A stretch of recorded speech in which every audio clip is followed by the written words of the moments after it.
और हम तुमको लंबा किए दे तो रहे हैं। हमने पूछा, हमने कह रहे हैं कि ज्यादा लंबा कर दिया हमको। तुमने विषय को लंबा किया है और मैं तुमको लंबा किए दे चलो रहा हूँ। विषय पर ज्यादा ध्यान न दो। बोली एक अमोल है और जो कोई बोले बोल। और ये बैठे सब देख रहे इस ढोल के अंदर क्या क्या बातें रखी। जिन बातों ने रखी इनको देखो मैं कैसे उड़ाता हूं। क्या बातें रखी इसने? पहली बात रखी इसने कि काल के बस में 7 लोग नहीं है। यहां से ये प्रारंभ हुआ था और कह रहा था लक्ष्मण का तो काल कुछ कर ही नहीं सकता। क्या लक्ष्मण का काल कुछ नहीं कर सकता? लक्ष्मण तो काल का वशीभूत है, परशुराम काल का वशीभूत नहीं है। क्यों?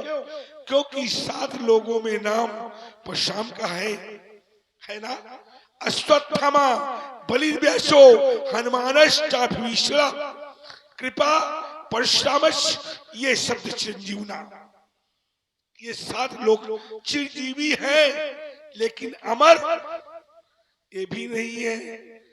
तो बेटा जब ये अमर नहीं है तो एक न एक दिन काल के वशीभूत ये भी होंगे। अमर केवल एक ही है। वो कौन है अमर? जिसका नाम है अमरनाथ। क्या नाम है? अमरनाथ। और काल का वशीभूत वही नहीं होता जो भगवान शंकर की शरण में, जो भगवान शंकर का भक्त है वो कभी काल का वशीभूत नहीं होता।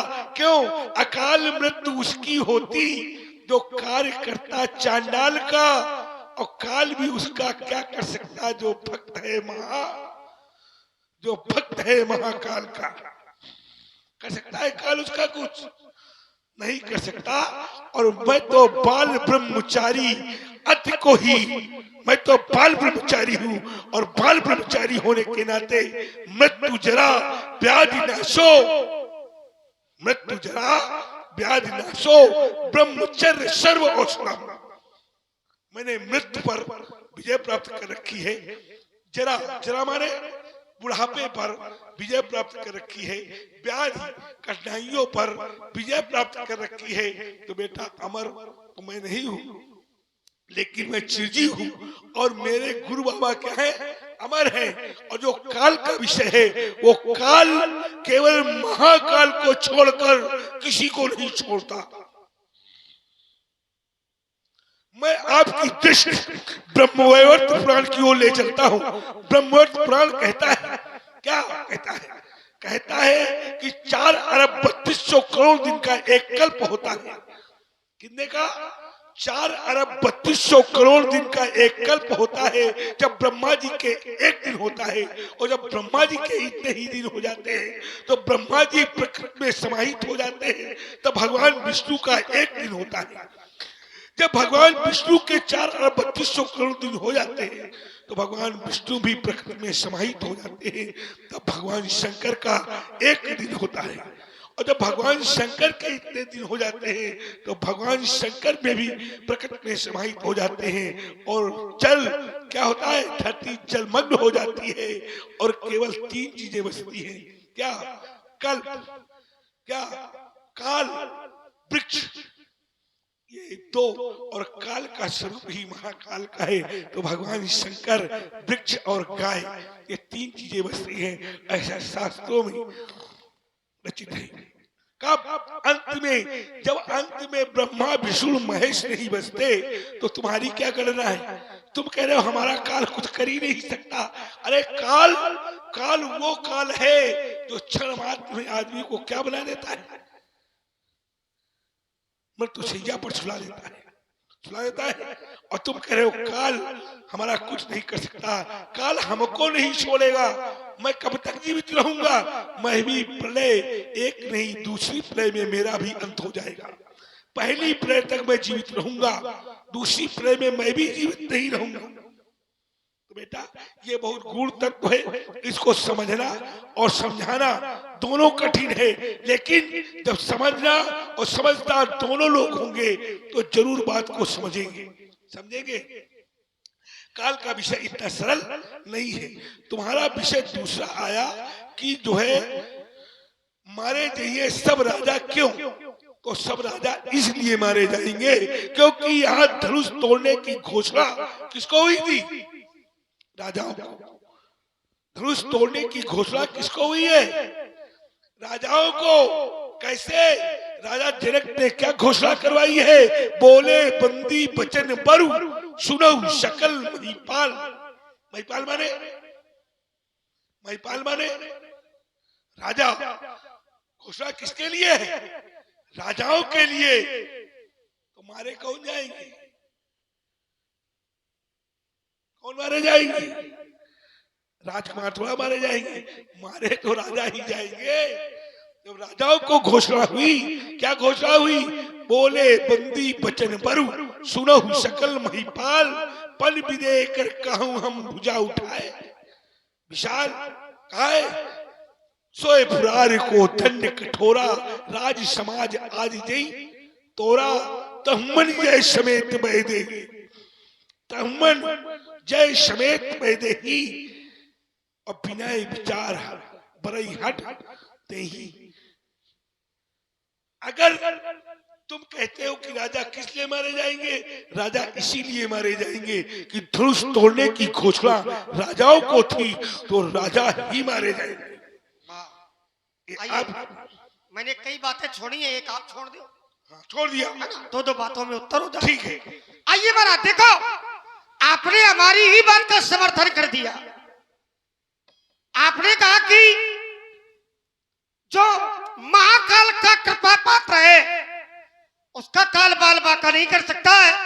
और यही मैंने कहा था, जो भगवान का भजन नित्य प्रति करते हैं, जो भगवान की सेवा करते हैं, भगवान की आराधना करते हैं, उनका काल बाल बाका नहीं कर सकता है।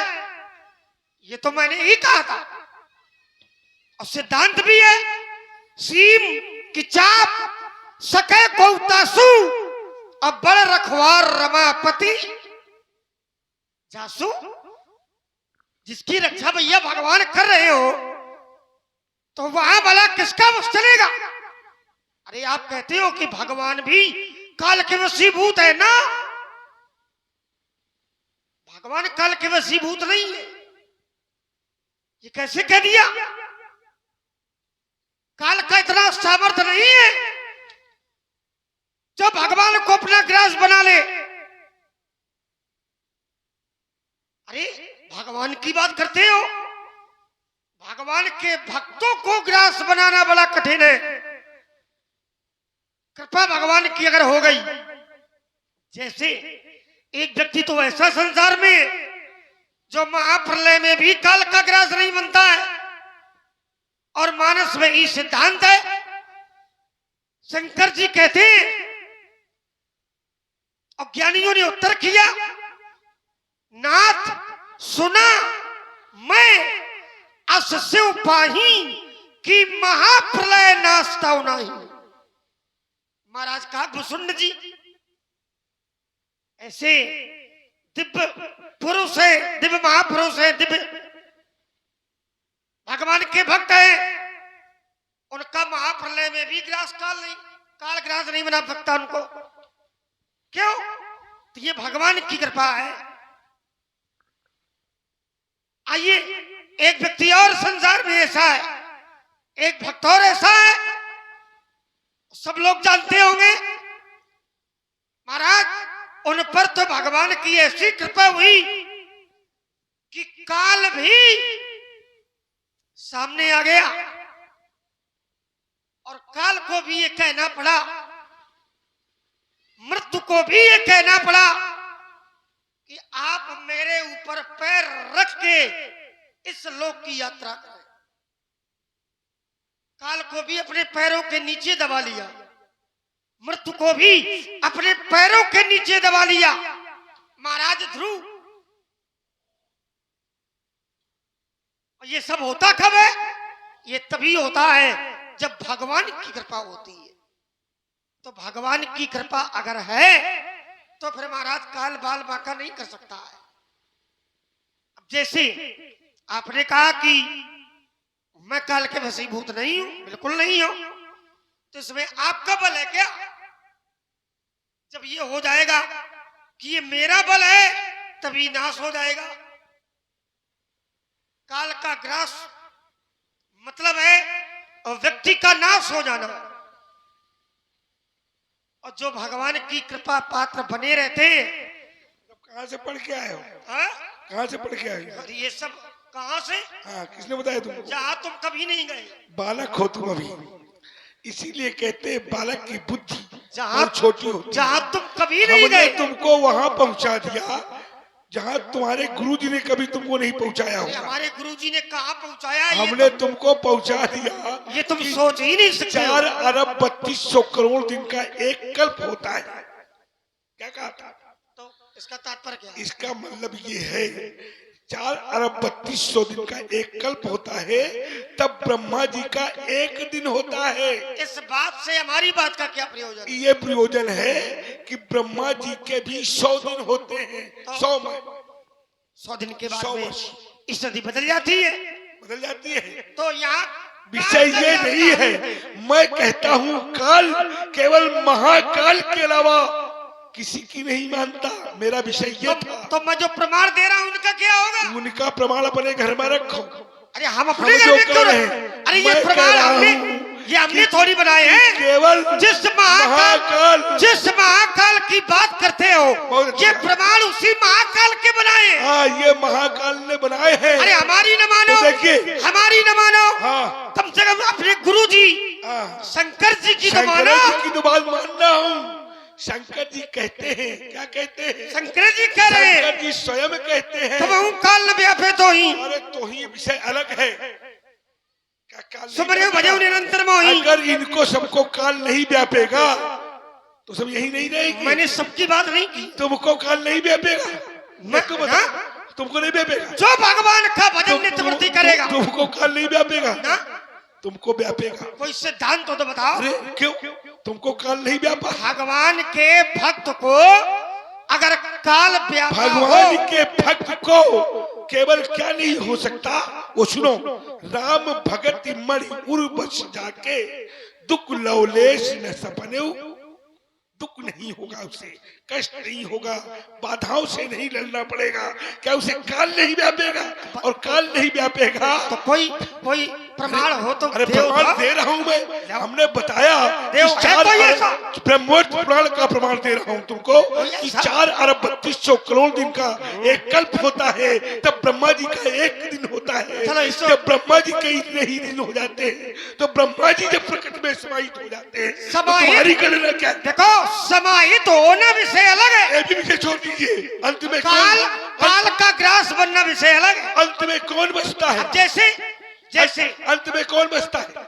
जैसे कई महात्मा ऐसे हैं अपनी इच्छा से अपने प्राणों को ब्रह्मांड में एकत्रित कर लेते और समाधि ले लेते। तो क्या ये काल का ग्रास है? यही महात्मा वो कर लेते हैं। भाई, ये महात्मा कभी की कभी तपस्या है। हाँ तो वही तो मैं कह रहा हूँ। लेकिन तो तपस्या कब होगी? अरे अंत में क्या बचता है? तपस्या कब होगी? अंत में क्या बचता है? तपस्या तब होगी जब भगवान की कृपा होगी। भक्ति की जाएगी, भगवान की होगी। कृपा होगी, हाँ, ये कहो। है ना, तभी तपस्या होगी। लेकिन तो वही तो मैं कह रहा हूँ कि जहाँ भगवान की कृपा है, जहाँ भगवान का भजन है, तो वहाँ काल बाल बाका नहीं कर सकता है। कर सकता है। काल किसी के बस में नहीं है, केवल काल एक के ही बस में है, उसका नाम है महाकाल। और देखिए जब इसे पृथ्वी भी जलमग्न हो जाती है, 3 लोक 14 भुवन सप्तद्वीप जलमग्न हो जाते हैं, तब एक ही रहता है। कौन? उसका नाम है काल। और कालों के साथ कौन रहता है? महाकाल। और महाकाल के साथ कौन रहता है? वृक्ष। और एक वृक्ष वो है और एक गाय। ये सिद्धांत करता है ब्रह्मोत्तर पुराण का। ज्यादा इसके चक्कर में न पड़ो तुम। अच्छा एक बात बताओ। और देखिए मैं भी जीवित रहूंगा। जैसे मैं कब तक जीवित रहूंगा? मैं दूसरी प्ले तक जीवित रहूंगा। पहली प्ले में सृष्टि समाप्त होगी, दूसरी प्ले में चिरंजीवी और ब्रह्मा जी जाएंगे, तीसरी प्ले में भगवान विष्णु और चौथी प्ले नहीं होगी, उस प्ले का नाम होगा महाप्रलय। ये सब बातें सही है आपकी, सही तो है। इनका कोई विरोध नहीं है। लेकिन विषय इन बातों से इसलिए हमारी बात का कोई तेरी तात्पर्य नहीं है। तेरी सीना चोरी, हाँ, इसलिए तेरी सीना चोरी हाँ। सारी आज धूल मिला दूंगा। वाह, तेरी सीना चोरी सारी धूल मिला दूंगा। अरे तेरी शेखी शान फैला दूंगा और तुझको छठी का दूध याद दिला दूंगा। बदकट्टे छट्टे चुलबुले तू नेक किस्म का खाता है और जानता नहीं प्रभाव मेरा। और किससे तू रार बढ़ाता है, देखिए किससे रार बढ़ाता है। महाराज, रार आपसे ही बढ़ेगी, है ना। देखो, कोई साधारण व्यक्ति हो उसकी बात न मानो, लेकिन भगवान के बनाए नियम, भगवान के बनाए सिद्धांत आपको भी मानना पड़ेगा सारे सिद्धांत और हमें भी मानना आपकी पड़ेगा। बात सत्य है, लेकिन ये तो सत्य जो नियम मैं दे रहा हूँ, प्रमाण जो दे रहा हूँ, ये मैं अपने बनाए नहीं दे रहा हूँ। ये प्रमाण तुम्हारे सत्य है। देखो, मैंने आपकी बात को स्वीकार किया तो मेरी भी सुनो। तो ये सब भगवान के नियम है। और महाराज, ये यथार्थ है कि भगवान का भजन करने वाला व्यक्ति संसार में कभी काल के वशीभूत नहीं होता। अब जैसे एक क्षण इसको मैं जोड़े दे रहा हूं, जैसे अगर कभी नाम सुना हो महात्मा सरभंग, सुना ही होगा, है ना। अब महात्मा सरभंग है, जब समय उनका पूरा हुआ, देवराज इंद्राय विमान लेकर अब महात्मा से कहा कि आप चलो स्वर्गलोक, आपका यहाँ समय पूरा हो गया, वहां के सुख भोगो चल के। तो महात्मा सरभंग ने कहा कि समय भले ही पूरा हो गया हो, लेकिन अभी मेरे कार्य की पूर्ति नहीं हुई, और जब तक मेरे कार्य की पूर्ति नहीं हो जाएगी तब तक मैं नहीं आऊंगा। और नहीं गए, और न कोई ले जा पाया, और जब उनकी पूर्ति हो गई तो अपनी इच्छा से ही अपने शरीर का त्याग कर दिया। कार्य क्या था?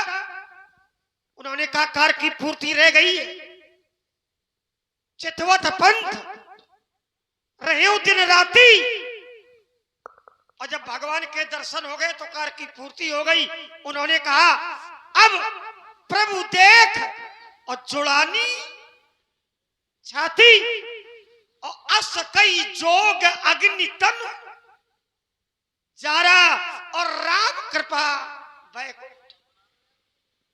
तो ये है, ये काल का वश में होना नहीं है, ये भगवान की कृपा से अपने प्राणों का प्राणांत करना है, अपनी आत्मा को भगवान के चरणों में समर्पित करना है। इसे काल के वशीभूत वो होता है जो महाराज काल, कर्म, माया, छल, कपट, द्वेष, पाखंड, ईर्ष्या, इन सब के बंधन में रहता है।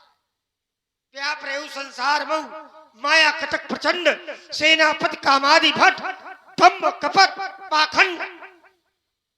तो इनके लिए सिद्धांत है ना। तो जो सत्य है उसे स्वीकारो, मानो। और रही बात वीरता की, तो देखो हम सोच रहे हैं ब्राह्मण देवता है ना, और हमसे ऐसा कोई कार्य न करवाओ अच्छा, कि बाद में पश्चाताप हो, अभी कोई कार्य रह गया है शेष? है ना। अब कह रहा है ऐसा कार्य मुझसे न कराओ अभी बहुत कुछ कि रह गया। पश्चाताप होए। जबकि ये क्या कह चुका है? बोले परस धरई अपमानी। क्या कहा है? अभी तो एक केवल ब्राह्मण का अपमान कर रहा है और कह रहा है कि कोई ऐसा कार्य न कराओ। कर नहीं रहा हूँ। तुम्हारी जो बात थी, अच्छा, क्या अपमान किया मैंने? ये काल वाली। अच्छा एक बात बताओ, एक क्षण इसी में हो जाए, वो बात हो गई, ठीक है ना। जब नवनीत निकल आवे तो फिर बात छोड़ दे। छोड़ दिया तुम्हारे कहने से। वैसे उस समय अब लोग यानी है उसमें भाई, अब मट्ठे से अगर नवनीत निकल आया है, हाँ निकल आया, तो फिर मट्ठा मथने से कोई फायदा? हाँ नवनीत निकल आया जो निकल कहने का सही ये था। अब लोग ज्ञानी है, ये विचार करेंगे। अब रही बात अपमान की, एक चीज मैं कहना चाहता हूँ, अपमान की, जो आप कह रहे थे, हाँ वही आ रहा हूँ, है ना। तो अपमान क्या किया लक्ष्मण ने? लक्ष्मण ने बोले परस धरई अपमाने, अपमाने, और बोले क्या? सुन मुन बचन लखन मुस्काने, मुस्काने, बोले बोले क्या? बोले बोले जो बोल रहे हो क्या कि मौलब कमाए का। अब ध्यान देना। हाँ। बोले पर धरई अपमाने तो, यही धन पर बोले क्या है? हाँ यही धन क्या पर बोले? तो महाराज बहु धनु ही तोरी ललकाई कबू न अचरज कीन गोसाई, यही धनु पर ममता के ही है तू। अब भैया इतनी बातों में बताओ लक्ष्मण ने ऐसा क्या बोला कि परशुराम जी का अपमान कर दिया? अरे अपमान तो किसी ऋषि को देखकर हंस देना ही अपमान है उसका। कैसे? किसी ऋषि के सामने जाओ और उसके सामने जाकर हंसने लगो और फिर कहने लगो इस धनुष की बात कर रहे हो, ऐसी तो हमने बहुत धनुष तोड़े। क्या हंसना भी हंसना अपमान है? क्या धनुष हर स्थिति में हंसना अच्छा नहीं है? किसी की जहाँ मृत्यु हो गई हो क्या वहाँ हंसना उचित है? यहाँ क्या हो गया? यहाँ आज को टूट गया तो क्या भगवान शंकर के दधीच की अस्थियां से निर्मित इस आयुध का जिसमें प्राण प्रतिष्ठा थी, जहाँ पर दधीच के प्राण थे वो धनुष टूट गया और उस धनुष के सामने आकर के मैं कह रहा हूँ किसने तोड़ा धर्मापचट, और तुम कह रहे हो पंडित जी बहु धनुष तोड़ी लड़काई। आप इस धनुष की बात कर रहे हो और आप कह रहे हो मैंने बहुत धनुष तोड़े। इसमें अपमान हो गया। क्या अपमान है? अपमान क्या हो गया? देखिए यहाँ पर एक टूटा जो दिव्य है जो तुमने तोड़े उसमें कोई दिव्य था तो कोई परेशानी नहीं है महाराज। संसार का ये नियम है। हाँ। समदर्शन तो हो सकता है, समदर्शन हो सकता है, समवर्तन नहीं हो सकता है। हाँ, नहीं हो सकता। तो अगर मैंने समदर्शन किया है हाँ। तो ये तो नियम में है ना। क्या दर्शन किया? समदर्शन समदर्शन हो सकता है। जैसे हाँ। सिद्धांत है हाँ। सुनो देव सब धनुष समाना। हाँ। हमारी दृष्टि में समदर्शन है और संसार में समदर्शन होता भी है। कैसे होता है? अब एक सिद्धांत भगवान ने दिया, बताया गया। जैसे संसार में 14 लोग हैं जो मरे के बराबर है, समदर्शन है। 14 लोग ऐसे हैं जो मरे हैं, जीवित होकर के भी मरे हैं। हाँ। कौल काम बस कृपण त्रिमूढ़ा, ऐसी स्थिति में जो व्यक्ति है वो मरे के बराबर है। अच्छा ये बताओ। आप कहने का थोड़े में निपटाई दे रहा हूं मैं, थोड़े में। 14 लोग मरे के बराबर है, ये तो समदर्शन है। जैसे देखा गया और जब वर्तन आ जाएगा तो फिर स्थिति बदल जाएगी। तो समदर्शन तो कहीं कहीं हो सकता है। जैसे 5 कन्याएं हैं, इनमें समदर्शन है। कौन कौन? कौन कौन? अनुज, वधू, भगनी, सुतनारी, सुन सठ कन्या सम, ये चारी ये यहां समदर्शन है।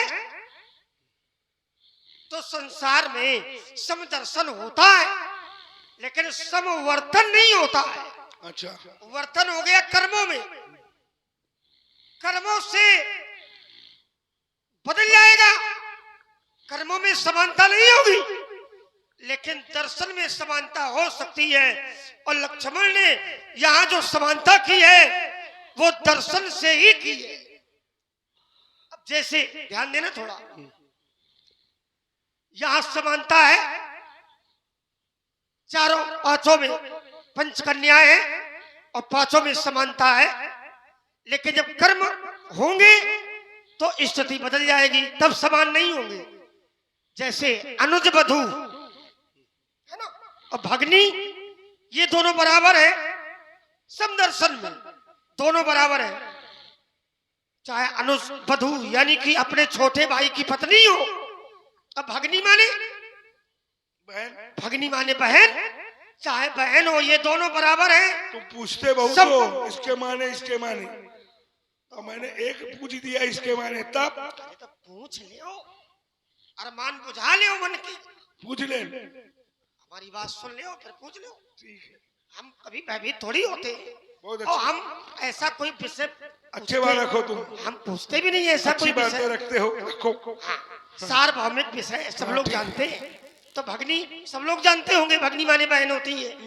तो अपने छोटे भाई की पत्नी और अपनी बहन, इनमें समदर्शन हो सकता है। अच्छा, भगनी माने बहन और भागने माने, भागने माने भागने अपना भांजा, ये टूटा हुआ शब्द है, यहाँ लक्ष्मण के बस की बात नहीं है। है ना।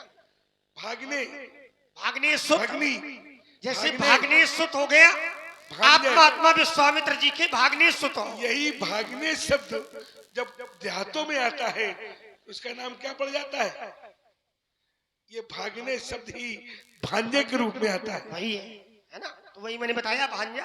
अब इन्होंने जोड़ा भगनी, है, तो अब हमने देखो। जोड़ दिया भागने। भागनी तो भांजा हो गया, भगनी माने बहन हो गई। अब भांजा वही है, भगनी के पुत्र को ही भागने सुत कहते हैं, भांजा कहते हैं उसी को सार्वभौमिक धरती में। तो अपने छोटे भाई की पत्नी और भगनी दोनों में समदर्शन है, लेकिन अपने छोटे भाई की पत्नी से आप पैर छुआ सकते हो, क्या बहन से भी छुआओगे? ये हो गया वर्तन। अपने छोटे भाई की पत्नी से आप पैर छुआ सकते हो। छोटे भाई की पत्नी आपके पैर छुएगी, छू सकती है, लेकिन ये नियम बहन पर नहीं लगेगा। बहन के पैर स्वयं छूने पड़ेंगे, बहन से हम पैर छुआएंगे नहीं। तो जो वर्तन होगा, व्यवहार होगा, तो महाराज नियम बदल जाएगा, लेकिन दर्शन हो सकता है कि अनुज बधू और अपनी बहन, इन दोनों में कोई समानता, ये दर्शन है। और देखो अब रक्त बल रहा है मेरा। देखिए, हम गिनाए आपको, नहीं सुनो तो, हाँ, सुनाओ। देखो हाँ, अब धारा बदली है, अच्छा, तो धारा पर ठीक है। वार हमको भी करने दो। अच्छा, भाई आप जहां पहुंचोगे हाँ, तो हमें भी वहां पहुंचना पड़ेगा। तो अभी हमने यहाँ तो पहुंचे नहीं, जहाँ तुम पहुंच चुके हो। आप पहले पहुंच गए, अच्छा, वो तो मैंने इतना समय अधिक ले लिया, आप जाने कब पहुंच गए थे। अच्छा, और अगर कोई चिंतन आया तो मैं रुकाऊंगा। चिंतन इसमें नया ये है कि चार, हमने कहा था कि ब्राह्मण का अपमान, ब्राह्मण का अपमान क्या किसी स्थिति में कर देना चाहिए? क्या कोई शास्त्र अनुमति देता है जो ब्राह्मण का अपमान कर देना चाहिए? मेरा विषय वस्तु ये था। तुमने कहा क्या सुनकर अपमान किया? तो किसी संत के सामने जाकर मुस्कुराना, जहां पर किसी की अस्थियां पड़ी है वहां मुस्कुराना, ये क्या है? वहां पर कह देना ये धनुष क्या है? ऐसे तो बहुत धनुष हम तोड़ चुके हैं, यही तो अपमान है। ये अपमान है कि नहीं है? अब ये बालक कह रहा है अब मैं एक सूत्र दे रहा हूं, 4 वेद, 4 उपवेद, 6 शास्त्र, 18 पुराण, 18 उपपुराण, 18 अपुराण और 128 उपनिषद, 21 स्मृतियां, इनमें किसी भी ग्रंथ में एक जगह भी ये लिखा हो कि ब्राह्मण का किसी भी परिस्थिति में अपमान कर देना चाहिए, तो मैं हाथ उठाकर प्राजय स्वीकार करूंगा। कोई ग्रंथ अनुमति नहीं देता कि ब्राह्मण का किसी भी स्थिति में अपमान कर देना चाहिए। तो बोले परसधरी अपमाने क्यों? विषय ये है, क्या है? शापत ताड़त परुष कहंता विप्र पूज अस गावई संता। ब्राह्मण श्राप दे रहा हो, ताड़त मार रहा हो, क्या कर रहा हो? हम तुमको श्राप दें, तुमका मारन, क्या करे? मालूम मारन, शापत ताड़त परुष, परुष माने कटुवाक, परुष कहंता, मैं कटुवाक भी कहूं तो भी विप्र पूज अस गावई, संता फिर भी ब्राह्मण पूजनीय है, ऐसा संत लोग कहते हैं। और जो संत कहते हैं वो ब्रह्म से भी बढ़कर कहते हैं, क्योंकि ब्रह्म कहता है सातों सम मोहिमय जग देखा और मोते अधिक संत करी लेखा। तो बेटा ये बात यहीं यहीं रह दो। देखो हाँ ये बात आप कह रहे हो हाँ। कि हम चाहे मारे चाहे डांटे, हाँ ये नियम सबके साथ न लगाओ। क्यों? इसलिए न लगाओ हाँ कि जो भगवान के भक्तों पर हाँ पर्यायी प्रहार करता है अच्छा तो भगवान उसे छोड़ते नहीं है। तो ये बात महात्मा दुर्वासा जानते हैं। तुम भगवान के भक्त हो, बिल्कुल है। तो भगवान के सेवक हो। बिल्कुल। कैसे सेवक हो जरा बताओ। हमारा पूरा जीवन सेवा में है। ये सेवक है, और सेवक का सूत्र इनका कौन सा है पता है? बारी ते निज हित पति जानी और लक्ष्मण राम चरण रथ। हमारी बात जब पूरी हो जाए तब ये बात रखो, तो इसका उत्तर फिर हम करेंगे, चलो है ना। हमारी बात हो नहीं पाई, तुमने दूसरी बात ना, दूसरी बात नहीं, तुम्हारी बात से ही अपनी बात मैंने हमारी- जोड़ दिया। हाँ, तो इसको जोड़ो, लेकिन पहले उत्तर ले लो। चलो देव। तो महात्मा दुर्वासा जानते हैं, हाँ एक बार महात्मा दुर्वासा ने ऐसा ही किया। हाँ उन्होंने सोचा कि भगवान ने कहा है ब्राह्मण चाहे मारे चाहे डांटे चाहे श्राप दे ताड़ न दे, कोई दोष नहीं है। महात्मा दुर्वासा ने एक भगवान के भक्त पर प्रहार करना चाहा, भगवान के भक्त को मारना चाहा, है ना। उनसे कुछ ले अच्छा उन्हें झोली में न डालो, उन्हें होगा क्या? क्या होगा? देखो हाँ अगर ये सोच रहे हो कि हम बालक हैं हाँ इसलिए बचा रहे हो, तो एक बात बता दूं, अरे बालक समझकर छोड़ रहे, ये तो एक बहाना है, क्योंकि मुझसे टकराना कोई खेल नहीं, लोहे के चने सवाना है। अब एक बात मेरी सुन लो। क्या है? बात ये है कि नीति पथ पर यदि तुम चलोगे, नीति पथ पर हाँ। या तुम चलोगे हाँ। तो शायद तुम्हें हम छोड़ देंगे, हाँ। और अनीति पथ पर यदि तुम चले तो नस नस तुम्हारी हम तोड़ देंगे। अरे तो महाराज कहना है मैंने भी अब